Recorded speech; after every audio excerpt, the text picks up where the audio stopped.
Welcome to Wisdom Journey, the podcast where we explore the path of building an online business from the ground up. Here, I share my wins, struggles, lessons, and experiments so you can learn, adapt, and grow alongside me. I also interview experts in their respective field. Whether you're just starting out or looking for new strategies to scale, this is your space to find inspiration and practical wisdom. I'm your host, Wisdom Okonkwo, and I'm excited to take you onto this journey.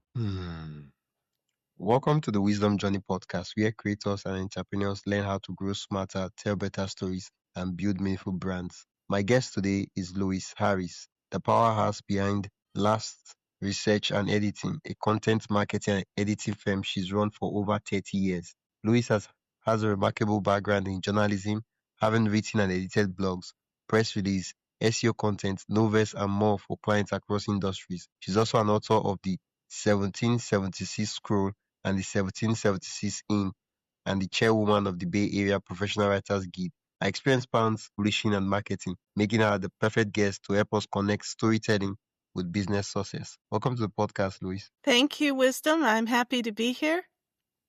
So, I do want to correct some things on my book titles. They were originally titled 1776 Scroll and 1776 In, but then when I decided to publish them myself instead of having a print-on-demand publisher, I had to change the title just in case I didn't want to be sued. I own the copyrights, but I didn't want them to come back at me. So they're 1776 Scroll of Secrets and 1776 Bed and Breakfast. Just wanted to clarify that. Yeah, thank you for that correction. Yeah. You've been writing and editing for over 3 decades. Yes. Actually, I started writing when I was a kid. Oh, okay. I got published when I was 12 and I got paid for it. So I was a published author at age 12. And I always knew I wanted to go into writing. And then I went to University of Maryland for journalism, as you mentioned, and I have writing for 30 plus years since I graduated. So you worked across long journalism, publishing, and marketing. What are some of the major lessons each of those words taught you about communication and storytelling? Well, one of the first lessons I learned, I was still in college, and it was with my internship. When you go to Maryland, well, actually, when you go, most colleges, they require a professional internship with a company. And I was originally intending to do broadcast journalism instead of print journalism because I always wanted to be on TV. But that internship actually made me want to get out of broadcast journalism because it was very competitive. I was an intern and I was under the assignment editor, and the assignment editor, two of them were fired during the 9-week summer internship that I had. And one was, she just didn't know what she was doing. So I just didn't want that kind of life. I wanted a life that I would still be providing the news that people needed to know and the information that they had to know before so that they could make decisions. But I did not want to be in an environment that was so cutthroat that you could get fired in 2 weeks. So I wanted to have a more relaxed life. So that was the very first lesson that I learned. But through the years, I've learned other things. When you own your own business, one thing that is very good for business owners to do is barter with other companies because it saves you money, and you can use those resources that you're bartering, and you also build a relationship with another company who eventually can give you referrals. So I have done that for a lot of my things that I needed, such as a website, for example. I gave my writing to the website developer and for his clients, and then he gave me a free website.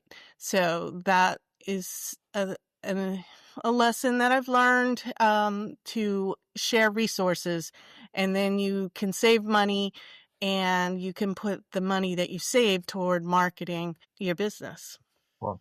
Well, thank you for sharing that, Louise. So, uh, the another thing that your listeners might want to know is branding. There's a lot of definitions about what branding is, but to me, branding is showing who you are all the time in your logo, in your content, in your uh, marketing materials, and in your networking. When you're presenting yourself in person, you need to always be showing yourself the same way. And so that's what I think of branding. And writing your content is one way of keeping your brand and also establishing your brand, but not just what you write, but also being consistent, like on all your social media Yeah. channels. You want to have the same pictures, the same profile message, the same mission, all of that should be consistent across all your channels.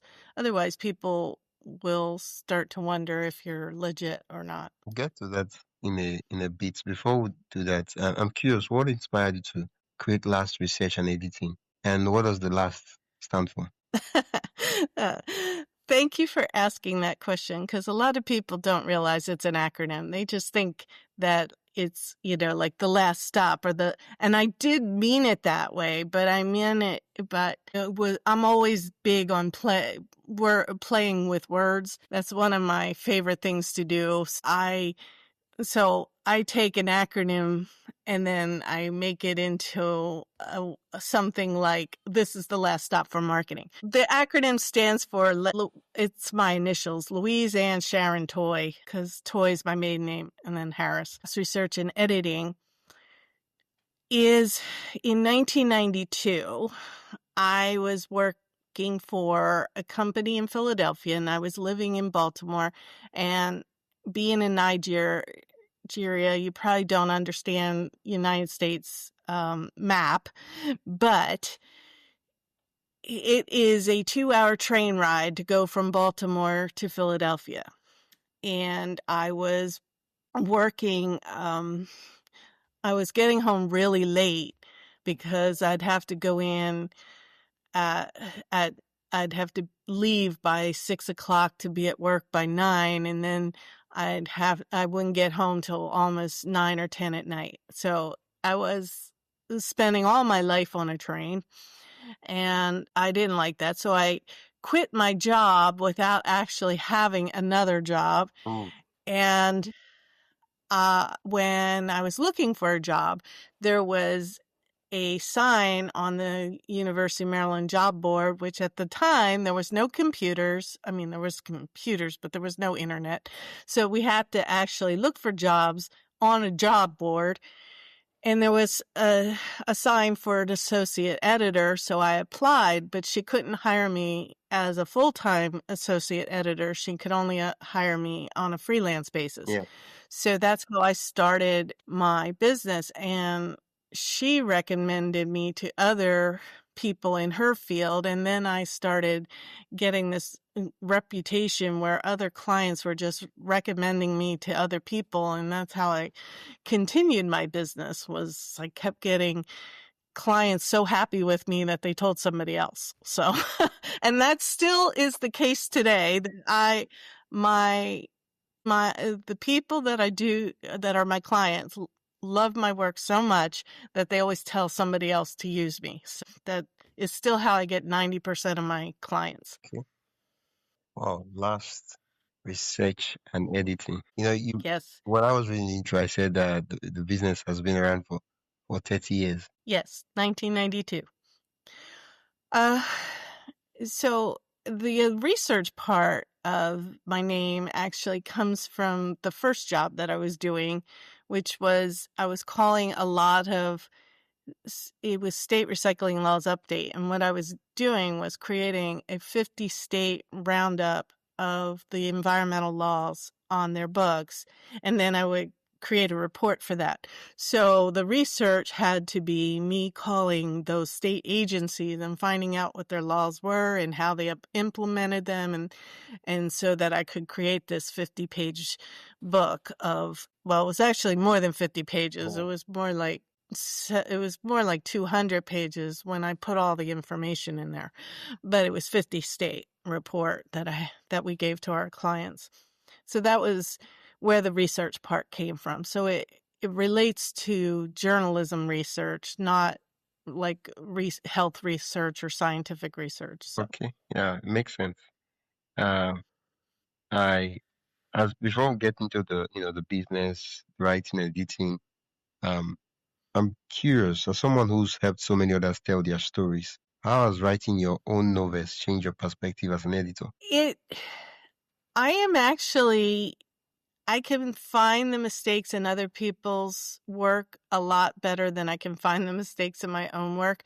But what it has done is allow me to see possibilities that I didn't always see before. So I would write, I tend to not do a whole lot of research for my novels. I just write what comes out on the paper. And I use my imagination. So when I'm reading somebody else's, whether it's fiction or nonfiction, I can see things in their work that might be missing as a reader because I'm reading it. The author is close to it because they've written it and edited it and reread it and all that stuff. But I'm coming to it blindly and I'm reading it for the first time. So I can often have these questions that may or may not be answered either through the fiction story or through the nonfiction. And I think having written my own novels, I think that's where that comes from because it has expanded my mind to what's there and what are the possibilities. Wow. And so, Okay. Thanks. Thank you for sharing that. I think it's the same for most people, right? It's easier to find. It's easier to have someone who is completely distant. Okay, I wouldn't want to use the word distant, but objective, right, and separate from the work right. to look at the work versus you as the writer going through the work, and that's where the editors come in. That's why every author needs an editor because authors are close to their work and they don't always see what might not be fitting. I'm working on one right now where she has a whole chapter that I don't think fits because she's talking about the sales process and she has a chapter on mindset. And I know that you do need mindset in sales, but I think it could be a whole nother book. It doesn't fit in the current book that she's writing. Yeah. Even even though it is something that salespeople do need, but I think it doesn't, when I read it, it didn't fit. Yeah. So I'm going to recommend her take that chapter out. And she did want to reduce the page count because I was telling her that it's going to be around 360 pages because she wrote it on 8.5 by 11 without, and I said, well, books are half that. They're 8.5, they're 5.5 by 8.5, or they're 6 by 9. So if you have 180 pages on 8.5 by 11, then when you shorten it into the book size, Yeah. then it's going to be double the amount of pages, right? Yeah. So she does want me to cut out significant stuff so the page count comes down because she was not expecting that at all. She was expecting it to be the same number. And I had to explain to her why it wasn't going to be the same number. So, Well, many uh, many business owners they skip editing or they think it's optional. Why do you believe hiring an editor, is one of the best investments a writer or business owner can make? well, you're right that a lot of authors believe that having a professional editor is a waste of money and that they're going to be spending all this money and not getting any return. However, what I always tell my clients is that they should hire a professional editor and a professional cover designer. And the editor can see things that the author cannot. That's the first thing. The second thing is an editor will make it read a whole lot better, and you don't want to put a crappy book on Amazon because then people aren't going to read it and you're not going to make any money. So you may not get your return on investment immediately, but over the long term, you'll get your return by having a high quality book that is published as opposed to a book that has a lot of errors in it. And the book cover designer, book covers sell. I mean, the saying is don't judge a book by its cover, but in actuality, we all judge books by their cover. So it is very important to have it professionally done. Yeah, thank you uh for breaking that down. You've worked with a lot of clients and you have worked on different books and I'm curious, right? Beyond just books, right? Um, what are some of the most common writing or content mistakes you see entrepreneurs making, and how can they fix them? Hey, quick break. Before we continue, I'd love for you to join the Wisdom Journey newsletter. Every week, I share exclusive insights, tools, and behind the scenes updates to help you stay ahead in your own journey of building an online business. It's simple, practical, and built to help you grow. Sign up today for free at the link in the description. Now, let's get back to the episode. The biggest mistake that always comes up is flow. The books do not flow well, and a book is supposed to start from the beginning to and go to the end, and it's supposed to flow like a river. You know, if it's fiction, you can have some bumps and twists along the way, but it's still supposed to be flowing very well. Each chapter should go to the next chapter, but often, especially in nonfiction, there'll be authors that'll just put in all their thoughts without actually having any kind of organization, and it will not flow, and it will be very hard for the reader to understand and get through. And I recently edited a book like that, and I was having a hard time getting through it because it was just all over the place. So that is the biggest mistake I always find. Another one is when they trust the computer too much and don't know the actual rules for grammar.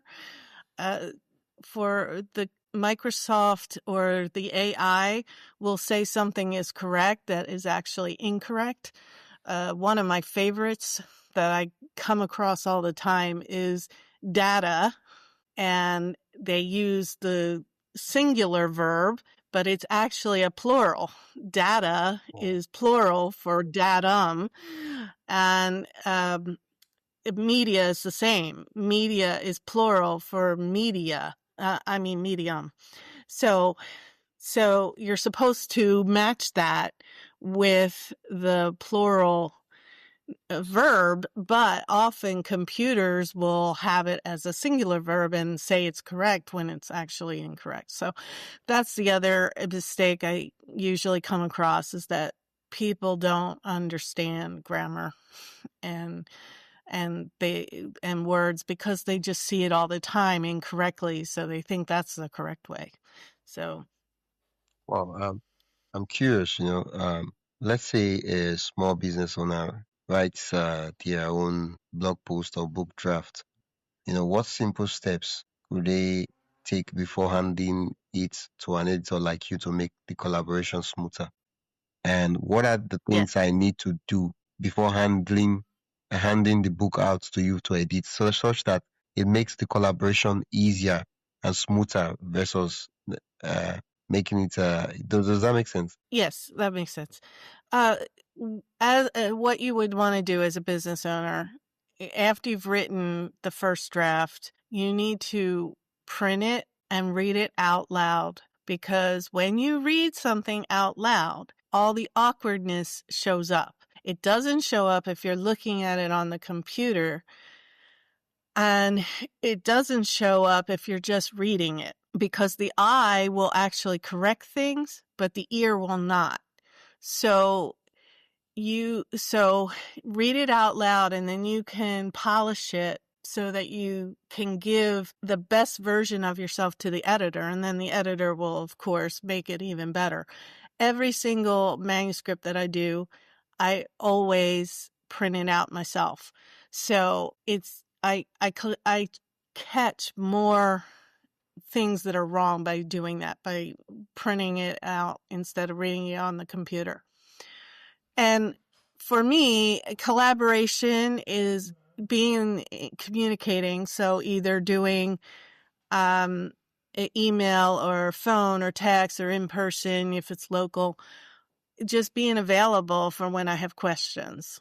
That's the biggest way that they can collaborate with me. I want us to dive into more like step into the waters of content marketing and one of the things you often say is you say content is credibility. What does that mean? Well, because every time you write something, even if it's a social media post on Facebook, you're putting yourself out there. So if you are lying or you're not really committed to what you're posting, then you're not credible as a business owner.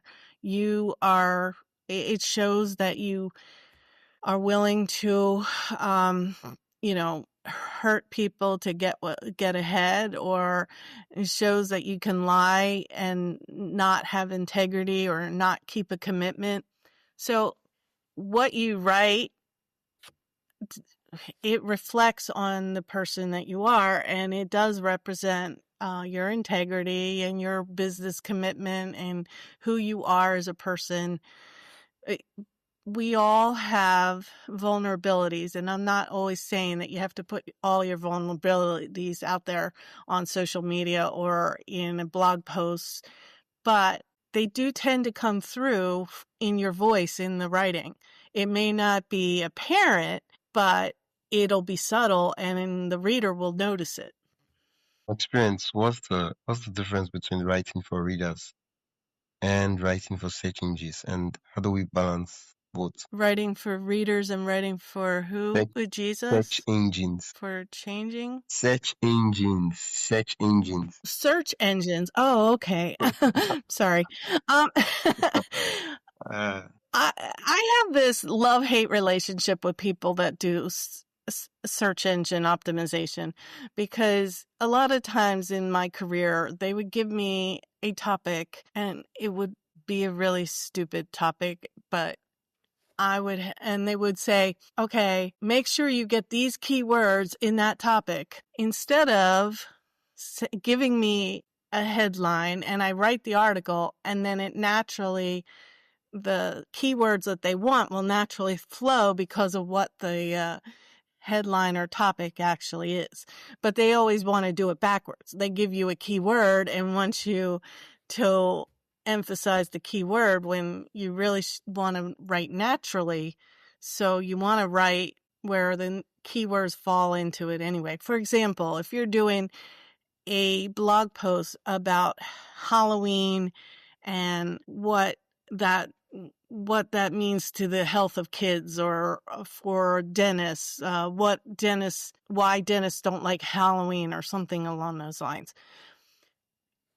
If you write it, the words tooth decay and candy and Halloween will all show up somewhere in the article, because that's how you're writing naturally. So rather than saying, okay, I'm giving you tooth decay, write something about it. It just doesn't work that way. It works better the other way. So now, writing for readers, you're always writing for readers. Even when you're writing for search engines, you're also writing that readers will read it. And that's why they're searching for that topic anyway. They're searching for something about that topic, they're going to pull up your article, they're going to read it. So you're always writing for readers. So you should always have a reader in mind of when you're writing. Now, when you're writing fiction versus business, then a lot of authors that write fiction will have one person in mind, and then they'll be writing that book to that one person. Whereas business owners, they have a group of people that they want to write to, but you're always writing to readers. Everybody's has to write to a reader, unless you're artificial intelligence, and then you're writing to a computer. You're not really writing to readers. That's a whole nother topic. Let's say a new coach or consultant came to you, wanting to attract clients online. What type of content plan would you help them create in their first 30 days? What kind of content was I creating my first years? Okay, I'll repeat the question. Yeah. I'll repeat the question. Yeah.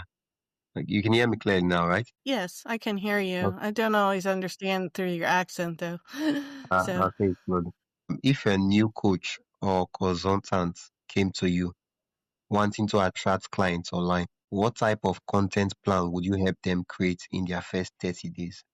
okay, so for coaches, and they want to attract people online. Yeah. Okay, so they need to do the research ahead of time. They need to know exactly who their target market is. And I have a lot of people that come to me, and when I ask them that question, who is your target market? They have no idea. And they'll just say something like everybody who's sick, or everybody who has health issues, they're my target. Well, no. And then I'll start asking questions like, who's buying your product? Is it men or women? Are they older than 50? Are they younger than 50? And then when I start asking those questions, they narrow down the demographics, and then I say, that's your target market. So that's the first thing that somebody who is trying to figure out what content to put out there needs to do. They need to know who their target market is. Then they need to understand what the keywords are. And then you can figure out, sit down with a writer and editor and figure out your content strategy after those two things are done. So that would be what I would tell them. If we would sit down together, they would tell me their target market. They would tell me what their keywords are that they think will attract the most people. And then I would give them ideas of how to best attract them through their content strategy. Now, content also it involves not just blogs. It involves your email marketing, your social media, your YouTube channel. All of that has to be done together. And even your advertising. You can have online advertising, and you can also have advertising like billboards or on buses or somewhere else. But all of that has to have a consistent message, but it all works together. You can't expect to attract people online just by using LinkedIn or just by using Facebook. You have to use a whole number of ways, because people, it takes, according to statistics, it takes 14 times before they actually know who you are, and then it takes 21 times before they'll actually buy from you. Yeah. So the more times your name is available online and offline, the more times they'll get to know you, and then you're more likely to get sales that way. So so that's how I would approach it. Wow. Well, thank you so much for that detailed plan and steps. Yeah. One thing that I would love for us to talk about is, many business owners, they want to turn their life lessons into a book, but they don't know where to start. As someone who's helped a lot of business owners do that, what's the first realistic step you'd recommend? The first thing I would tell them, well, I would ask them, do they want to sell it, or do they want to pass it down to their family? And both are valid, and both can be used well, the one passing it down to your family, you're not really using it as marketing tool. If you're doing it the other way, you're using it as marketing tool, but you're also trying to sell it. But it's a different way of writing the actual book. If you're doing it just to pass down to your family, then your life lessons can be written in first person, and you can give your story from start to finish, and then you can publish it and pass it down. But if your goal is to sell it and to use it as a marketing tool, then you don't want to write it as a memoir. You want to write it as something that's relatable to somebody else. So if it's lessons that they learned in business, you want to start with the business and then bring in the life stories throughout the book, but the focus is actually a business focus because it's more relatable to everybody else. If you've survived cancer and you did it by doing this specific diet, then you want to talk about the diet and how that applies to other cancer patients. And then you talk about your struggles with chemo and all that stuff. So that is one of the mistakes that I often see, is that they think they are so great a person that their memoir is going to be what everyone wants to read, and that's not actually true. People don't want to read memoirs unless they're a famous person. If they're not a famous person, they don't want to read it. They want to know how that book relates to me. Yeah. And so that's how you want to write it. Well, thank you so much, Louise. At the beginning of the episode, I Do did you call. have a do you do you have a book that you're thinking of doing about your life lessons? Ah, uh, you know the reason why I'm laughing?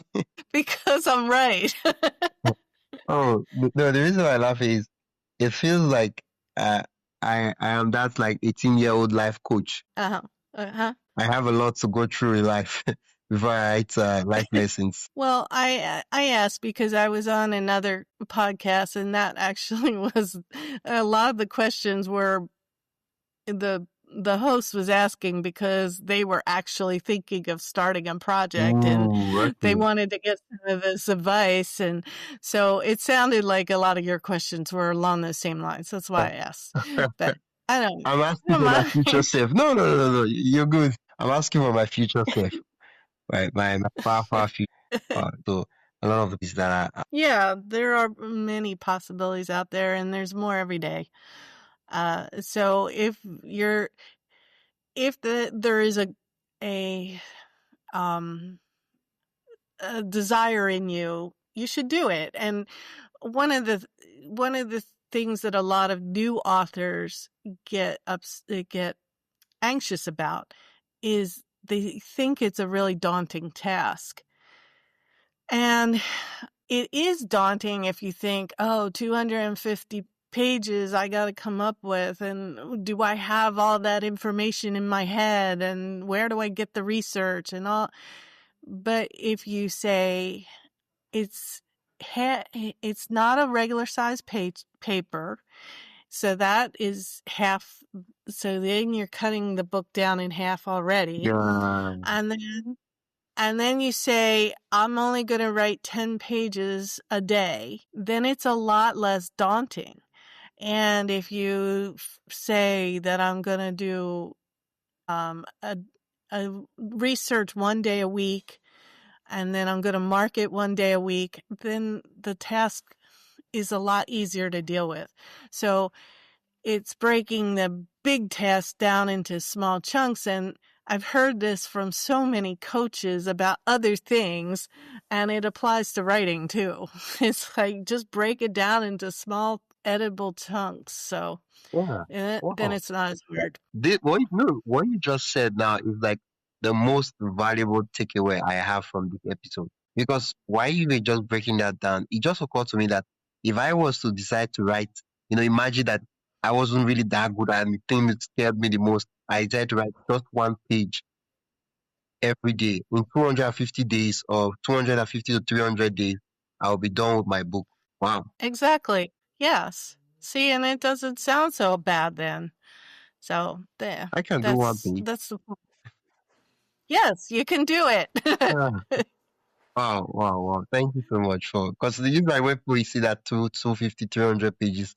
That's a lot. It is a lot. Yeah, I'm not denying that, but you do a little at a time and you do what you can do. Like some people have full-time jobs, so they write on their lunch hour, for example, or they'll write at night before they go to bed. So what they can get done, they get done. But if you set that goal that you want to publish a book, you can do it. You just have to find a way to do it. yeah, It's just like setting any other goal, you know. yeah. Yeah. Oh, And if you want to lose weight, they don't tell you to lose 100 pounds in a month. They tell you to lose like 2 or 3 pounds a week. So oh, let's assume that, we've written the book. Okay, okay. My question is, if I decide to write a book, should I start looking for an editor after I've written the book, or should I, probably start talking to an editor while I'm thinking of writing the book? well, you're probably not going to like this answer, but I'm going to say it depends. I have actually done clients where I've been a writing coach and I've helped them along the way where they had an idea, but they didn't know how to organize it and they didn't know how to, whether some of the things should be included or some of the things should not be included. So that would be in your case, where you would want an editor in the beginning and then the editor could help you organize it and decide what should include and what not to include. But then if you are confident in all that, then you probably just want someone to polish it and finish it for you. And then that would be a case where you would give them a finished manuscript. And it would still be a draft. It wouldn't be a finished manuscript Yeah, of until the course. editor works with it. So it really depends on the type of person you are. If you want that collaboration, then you should do it in the beginning. If you think you can do it without the collaboration, then you should do it after you have something that you can present. So what you're saying, if I understand clearly, is that, if people need help, they can get a writing coach to help them every step of the way of the writing process. Yes. Okay. And then when the book is done, they can give it to the editor to work their magic. Right. Yeah. Wow, that's fantastic. Um, my my my next question is, what should we look for, when hiring a professional editor or ghostwriter? Because I've had some stories, like some stories where they get an editor, and I mean, of course, a terrible They're editor. spending money and then they're not getting anything. Yeah, I've Exactly. You actually. know this now. You know what I'm talking about, right? Yes. Yeah. I have actually heard those stories too. And in fact, many of my clients come to me after they've been burned by somebody else. So what I would say, first, there should be a feel. Like, if you don't feel like the person that you're talking to is the right person for your project, you should not use that person. You should not shell out money when you're anxious or unsure. The other thing is, and I don't toot my own horn, but a lot of times people will ask me questions and I will just answer them because that's the right thing to do. And then they hire me because nobody else was answering their questions. They were just, saying, well, these are the services, this is the money, and this is what your project should be. So it's also in how the editor talks to you and treats you that you should look for that as well. But one of the things that I always do is I always treat everybody with respect, and I tend to get a lot of clients that way because um, I'm not always assuming they're going to sign on the dotted line, but I'm going to give them the information they need to make a best decision. So, and then they tend to sign on the dotted line. So, Apart from the what they call it now, the personal relationship.